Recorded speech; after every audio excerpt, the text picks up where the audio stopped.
You are in the middle of your AWS exam and it's tougher than you expected. The clock is ticking. You haven't even reviewed the questions you marked for later. Stress builds up. 30 seconds, 10 seconds, 5, 4, 3, 2, 1, boom. Time's up. The exam is over. Sounds familiar?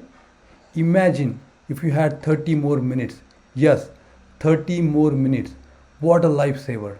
Welcome, guys. Today I'm not going to talk about exam strategy or how to prepare for exam. This video is a short video focused on how you can avail 30 extra minutes if you are non-native English speaker.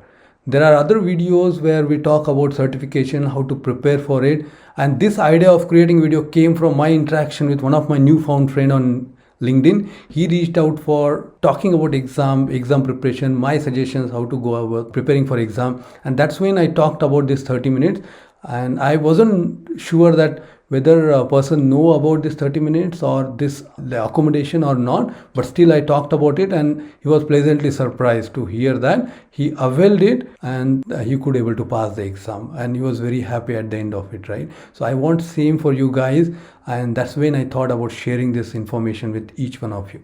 So let's go ahead. I hope you are able to come to this screen. It is just like where you will schedule your exam. So let's click on to my account, certification, go to your account.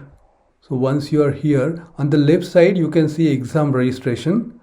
Click on it, go to exam accommodation. Yeah, that's where you will see exam accommodation, where it says extra 30 minutes for non-native English speaker. You must request the ESL plus 30 accommodation before scheduling your exam.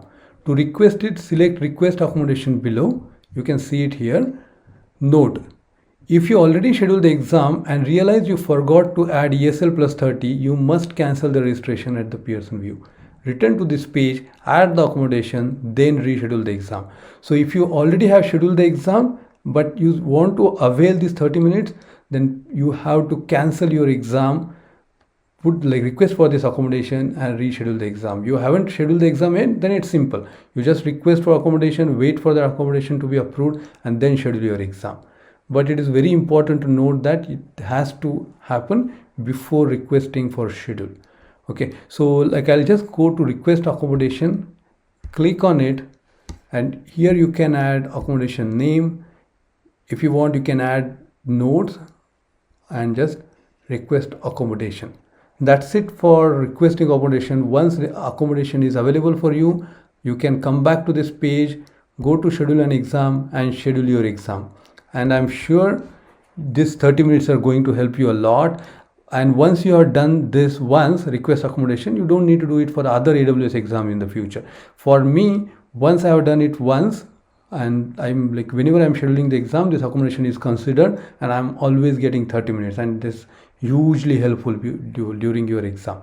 So I hope this is going to help you. I want you to make sure that you avail this and give the gift of 30 minutes to others. So please share this video with your friends who will be getting benefited out of it. Sharing is caring. So please do that. Go ahead with your preparation. Definitely that anyway needed. You get this 30 minutes or not, you have to prepare for it. I know for sure. So go ahead, prepare for your exam. Pass it with the flying colors. All the best to you, and let me know how your exam goes. I'll be excited to know that you guys passed your exam.